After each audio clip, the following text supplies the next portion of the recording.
You ask Tiger to solve. This deals with linear equations with one unknown. The final result is w equals 34. Let's solve it step by step. Group all constants on the right side of the equation. Add 36 to both sides.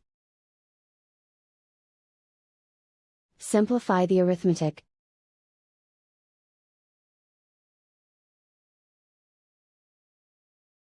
Isolate the w.